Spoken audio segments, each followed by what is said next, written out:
I want you guys right now to rate NBA 2K24 on a scale of 1 to 10 because with NBA 2K25 around the corner, 2K has officially started their apology tour, and if you're like me and you want to see 2K25 be the best 2K ever, then like the video right now because like I said, 2K right now is trying to get on everybody's good side because they want everybody pre-ordering and buying NBA 2K25. However though, is it too late? Because at the moment, as you know, 2K's been releasing free players, they've been dropping free invincibles, we've gotten locker codes and stuff like that, and this week specifically, especially with this drop right here, the mythical set, they actually had something for every single type of player, whether you're a free-to-play player, a money spent player, a no money spent player. Like there was actually something for every single person to actually do in my team, and I hate that it literally takes until the end of a 2K for 2K to get, you know, where they're supposed to be throughout the whole year, right? For example, they added this free dark matter Giannis. Every single person should go after him because they usually don't give us a free Giannis like this. I think the last time we had a very good Giannis was back in like, what, 2K21. It was a free pink diamond one, which was actually spotlight challenges. And so the fact that they added that, you know, compared to the other GOAT players, definitely the best one they've added in, you know, basically all year. 7-foot small forward Giannis. Now again, 2K still has the whole, you know, gamble to win stuff. Obviously the, you know, Giannis is available in the packs. 93 pointer, you know, versus, you know, the 79. So obviously they're still going to have the gamble to win. 2K's always been like that, you know, if you spend money, you're going to get the best players, right? But this year, it really wasn't like that because even if you spent money, you weren't really guaranteed to get any of the players, right? And like I said, with 2K starting their apology tour, they actually have been updating the game how they should have done it the whole year. Even the player markets, you know, even though Devin Booker's the deal of the day, they actually finally gave people a buyable player in the player market with, you know, Manute Bol. Same with, of course, Bates. Two really good cards that I highly recommend. And then obviously, if you get Bradley Beal, you can lock in the set for a guaranteed 100. And, you know, recently they've been dropping a little bit, you know, bigger and better players. You know, these two, really good. And then before that, Sean Bradley, Austin Reeves, really good. And then they have like that third player that, you know, you got to get if you want to lock it in for the set for the 100 overall. So they definitely have started to get on people's good side. You know, they added Thomas right here, really good dark matter as well. But again, is it too late? Is it at that point where people are just so over 2K where they're like, you know, they don't even want to buy 2K25 because a lot of people, you know, they've been leaving comments. They're like, Carlos, I'm waiting for the new, you know, football game. I'm waiting for the new, you know, this or that game. And they're not going to buy 2K25 or they're going to wait for, you know, the new or when it's on sale or it's free and stuff like that. And so, you know, with 2K this year, they really went a route where a lot of people didn't agree with everything they ended up doing, right? Especially with the pack market, the player market, and of course the auction house not being available. And I really hate how 2K finally gets their stuff together at the end of the year. Again, with this most recent update, there was something for everybody. You wanted to buy a very good player, Bates, Manute Bol. You know, you wanted to get a free player, Giannis, very good free player. You wanted to spend money and risk it for the biscuit, you know, crazy players, right? Available everywhere. But it literally takes until the end. So I'm assuming that with Giannis, you know, Bol, you know, Manute Bol coming out, that they're going to keep releasing crazier and bigger stuff, right? It's like the next GOATS card, I'm sure is going to be somebody crazy. I do feel like Yao Ming is definitely going to be like one of the new, you know, GOAT players we see. Obviously, there's Kobe that we're still, you know, I made a video on Kobe as well. But Yao Ming, I could definitely see him being the next GOAT card. You know, there's certain players that still do need cards in my team. I'm actually surprised we haven't seen like a GOAT Steph Curry. Like you got GOAT Victor Wembanyama, you got GOAT this and that. Like where's the chef? You know, Steph Curry's more of a GOAT than a lot of the players that we've gotten. Look at this one. Oh, that's a fire one when he's kicking that. Yo, Curry be getting disrespectful sometimes. I know he has an invincible, but, you know, we need a GOAT Steph Curry. There's so many players that are still missing. Obviously, we still have time before 2K25. And I'm sure they'll be coming out. And so there's definitely been some positives. There's been a lot of negatives. And a lot of people have different thoughts about 2K24. For example, something that I personally, you know, think that 2K should continue doing is giving us a free deluxe pack. Even though at the same time, though, they got to go back to releasing locker codes every time we get new packs.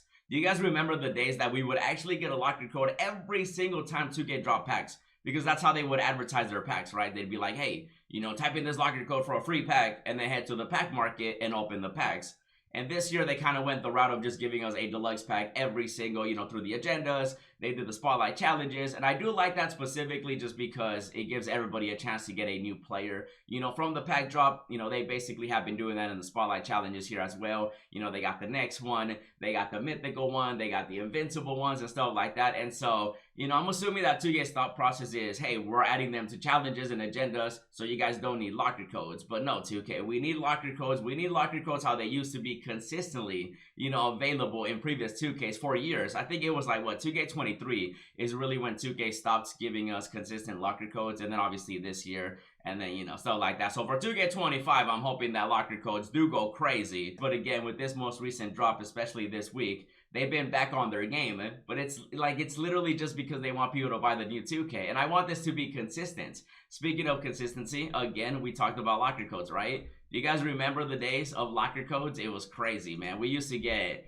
like, I was looking back at these, you know, locker codes. You know, we got goats and tokens, so basically a goat deluxe pack. You know, in 2K21, look how consistent these codes were. You know, we got one on the 4th of September, got one on the 8th of September, another one on 11, you know, right here, and then 15. Like, every few days, we would get locker codes. And what happened to that?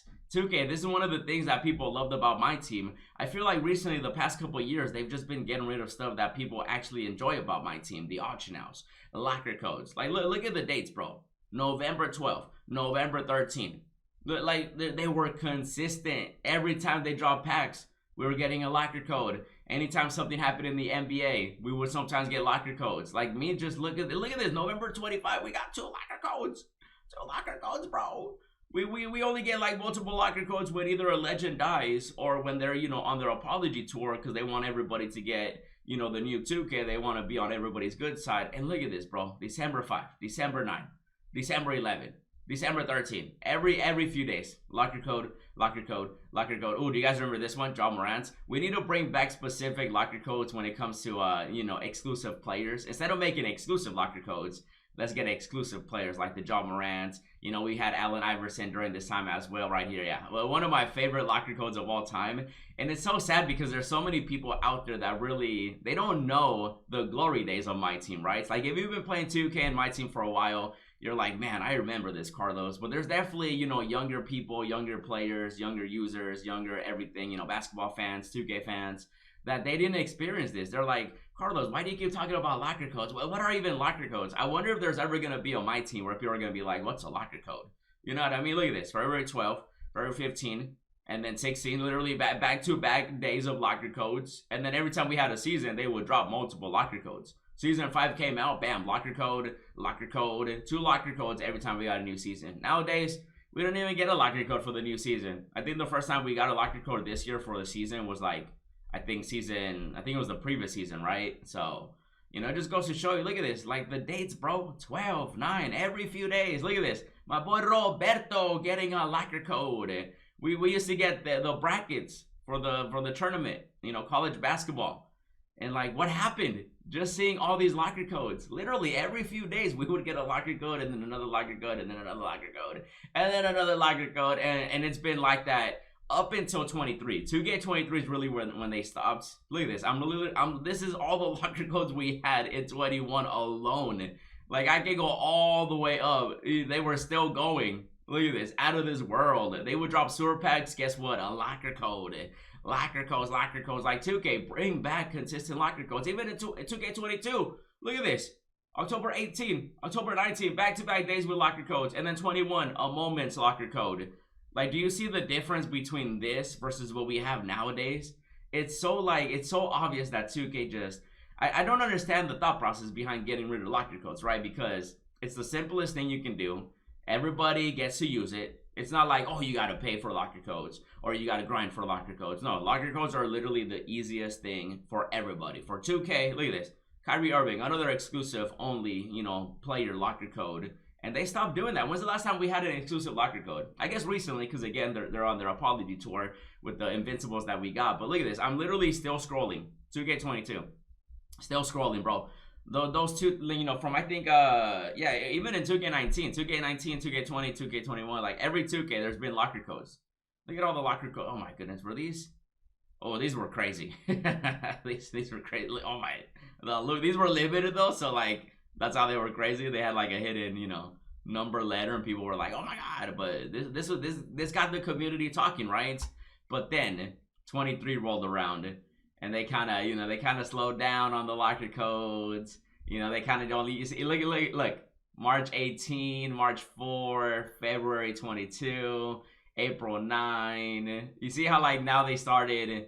You know, it took longer and longer. They still did drop locker codes, but you know, they slowly were like, oh, you know, April, and then it took till May, and then May 22. Look at this, May 9. We were going from May 9, May 10, May 13 to now, and then that's it. I literally went through all 23 locker codes in a matter of, that's it. Like, you see what like 23 was really the downfall, and then 2K24, obviously. I mean, how many locker codes did we even get this year? Yeah, just this one was because they messed up. This one was a ball. This one was good. I like that one. This one was great too. But like, look, December 18, December 25, only because it was Christmas. Like, you know, like December 5, November. Like, they only did it for the holidays. Halloween, Thanksgiving, Christmas, or they messed up. One or the other, right? And then MLK Day, you know, Chinese New Year. They did do this one. There you go. That was an exclusive player locker code. Okay. Then they did this one for Easter. You know, Gasol retired. You know, the only season locker code we had basically this year. And then, like, the playoffs rolled around, you know, legends passed away. Then they started giving us more, you know, they started being like, hey, guys, we're sorry. Here's a rookie. Here's a fireworks. And then, you know, 2K25. You guys are going to pre-order the new 2K, right? Look at that. Look at that. Look. You see? Like, why does it take until the end for 2K to drop, you know, invincible locker codes, better locker codes? Like, why can't this be the theme the whole year? You know what I mean? Like, it's crazy to see the difference between previous 2Ks and then where we're at now. You know, like the locker codes they have. You know, they got all this other stuff. Like, they wait until the end to get everybody to play the game. And even the My Team Game Mode rewards, you know, they got Invincibles up in here. You know, they definitely, this should just be a thing throughout the whole year. Not just at the end, you know, give us very good players. They kind of started, you know, a couple seasons ago with the Dark Matters. I do like it. Hopefully it leads into 2K25. But knowing 2K, though, they're probably going to restart the cycle and barely give us the bare minimum at the beginning.